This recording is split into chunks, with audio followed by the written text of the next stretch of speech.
ഗുരുബ്രഹ്മ ഗുരുർവിഷ്ണു ഗുരുർദേവോ മഹേശ്വര ഗുരു സാക്ഷാത് പരബ്രഹ്മ തസ്മൈ ശ്രീ ഗുരവേ നമഃ. ശ്രീമാത്രയേ നമഃ. ശ്രീ ക്രോധിനാമ സംവത്സര ശരത് നവരാത്രി കാലത്ത് ബംഗളൂരുവിലെ ശ്രീവിദ്യാ മഹാസംസ്ഥാനത്തിൽ ഗുരുമണ്ഡലയുടെ കൃപയാൽ അനുഷ്ഠിക്കുവാൻ ഉദ്ദേശിക്കുന്ന പൂജകളെയും ഹോമകർമ്മങ്ങളെയും പറ്റി പ്രതിപാദിക്കുന്ന ഒരു ചെറിയ വീഡിയോ ആണ് ഇത്. സംസാരിക്കുന്നത് ജയശ്രീ ശ്രീവല്ലഭൻ, തിരുവനന്തപുരത്ത് നിന്നും.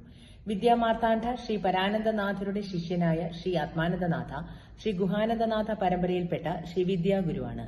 ശ്രീ ആത്മാനന്ദനാഥ അദ്ദേഹത്തിന്റെ പരമേഷ്ഠി ഗുരുവായ ശ്രീ ചിദാനന്ദനാഥരുടെ പ്രചോദനത്താൽ ബംഗളൂരുവിൽ ഹർഗാഠെ വില്ലേജിൽ ശ്രീവിദ്യാ സംസ്ഥാനം രൂപീകരിച്ചു. ശ്രീവിദ്യ എന്ന പരമമായ വിദ്യ അറിയുവാനും പഠിക്കുവാനും താൽപര്യമുള്ളവർക്ക് അത് ലഭ്യമാകണം. ഇങ്ങനെയായിരുന്നു ഗുരു ശ്രീ ചിദാനന്ദനാഥരുടെ ആഗ്രഹം. അതിന്റെ ആദ്യ ചുവടുവയ്പായി ശ്രീ ആത്മാനന്ദനാഥ ശ്രീവിദ്യാ മഹാസംസ്ഥാനം എന്ന പ്രസ്ഥാനം രൂപീകരിച്ചു. 18 ഇഞ്ച് ഉയരമുള്ള ശ്രീചക്ര മഹാമേരു സ്ഥാപിക്കുകയും ചെയ്തു. ശ്രീചക്ര മഹാമേരു സംസ്ഥാനത്ത് സ്ഥാപിച്ചതിന് ശേഷം വരുന്ന ആദ്യത്തെ നവരാത്രി ആഘോഷമാണ് ഇത്.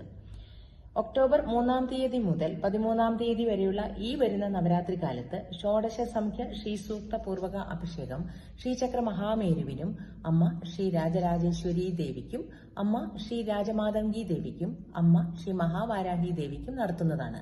പ്രഥമ തൊട്ട് ദശമി വരെയുള്ള എല്ലാ തിഥി ദിവസങ്ങളിലും ശ്രീ ലളിത സഹസ്രനാമാർച്ചനയും ശ്രീ ദുർഗാ സഹസ്രനാമാർച്ചനയും നടത്തുന്നുണ്ട്. അതുപോലെ തന്നെ ശ്രീ ബാലാ ത്രിപുര സുന്ദരി, ശ്രീ അന്നപൂർണേശ്വരി, ശ്രീ അശ്വാരൂഢ, ശ്രീ സിദ്ധലക്ഷ്മി, ശ്രീ ലളിതാംബിക, ശ്രീ മഹാവാരാഹി, ശ്രീ രാജമാതംഗി, ശ്രീ കനകദുർഗ, ശ്രീ നവചണ്ഡി, ശ്രീ വിജയലക്ഷ്മി ദേവിമാർക്കും വിവിധ ഹോമങ്ങളും നടത്തുന്നതാണ്.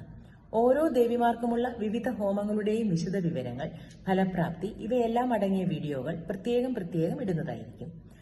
ഗുരു ആത്മാനന്ദനാഥ ആഗ്രഹിക്കുന്നത് ദേവീഭക്തർ ഈ അവസരം വിനിയോഗിച്ച് ശ്രീവിദ്യാ സംസ്ഥാനത്തിന്റെ ശരത് നവരാത്രി ആഘോഷങ്ങളിൽ പങ്കുചേർന്ന് ശ്രീമാതായുടെ അനുഗ്രഹം കൈവരിക്കുക എന്നുള്ളതാണ്. സർവേ ജന സുഖിനോ ഭവന്തു, സമസ്ത സന്മംഗളാനി ഭവന്തു. ഓം ശാന്തി ശാന്തി ശാന്തി.